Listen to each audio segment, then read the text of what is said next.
पतीला लाच घेताना रंगेहात पकडले, लाचलुचपत प्रतिबंधक विभागाची यशस्वी कारवाई। ग्रामपंचायत रेकॉर्डमध्ये घराच्या नामांतरणासाठी 3000 रुपयांची लाच मागणाऱ्या सरपंच पतीस लाचलुचपत प्रतिबंधक विभागानं सापळा रचून अटक केली आहे। आरोपी विरोधात मूर्तिजापूर शहर पोलीस ठाण्यात गुन्हा दाखल करण्याची प्रक्रिया सुरू होती। या प्रकरणी सविस्तर असे की तक्रारदार वयवर्ष 36 राहणार गोंदापूर तालुका अकोला यांच्या वडिलांनी सालतवाडा तालुका मूर्तिजापूर जिल्हा अकोला येथील आपल्या पक्क्या घराचा बक्षीस पत्राद्वारे नामांतरण केले। हे नामांतरण ग्रामपंचायत रेकॉर्डवर नोंदवण्यासाठी सरपंचपती देवानंद गणपत जामनिक वयवर्ष 57 राहणार उमई तालुका मूर्तिजापूर यांनी 3000 रुपयांची लाच मागितली अशी तक्रार तक्रारदारानं लाचलुचपत प्रतिबंधक विभागाकडे केली होती। तक्रारीच्या पडताळणी दरम्यान 1000 रुपये लाच स्वीकारण्याचं आरोपीनं मान्य केल्याचं निष्पन्न झालं।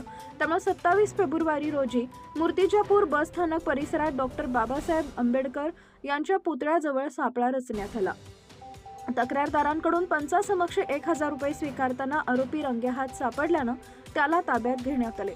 आरोपी विरुद्ध मूर्तिजापूर शहर पोलीस ठाण्यात गुन्हा दाखल करण्याची प्रक्रिया सुरू आहे। या कारवाईत पोलीस अधीक्षक मारुती जगताप, अपर पोलीस अधीक्षक सचिंद्र शिंदे, पोलीस उपअधीक्षक मिलिंद कुमार बहाकर यांच्या मार्गदर्शनाखाली पोलीस निरीक्षक सचिन सावंत तसेच पोलीस अंमलदार दिगंबर जाधव, किशोर पवार, प्रदीप गावंडे, अभय बावस्कर, निलेश शेगोकार, श्रीकृष्ण पळसपगार, चालक पोलीस हवालदार सलीम खान यांनी केली आहे। कोणत्याही शासकीय अधिकारी, कर्मचारी अथवा त्यांच्या वतीनं कोणत्याही खासगी इस्मानं त्यांचे कोणतेही शासकीय काम करून देण्यासाठी लाचेची मागणी केल्यास तात्काळ अँटी करप्शन ब्युरो अकोला इथं संपर्क साधावा असे आवाहन लाचलुचपत प्रतिबंधक विभागाच्या वतीनं करण्यात आलंय।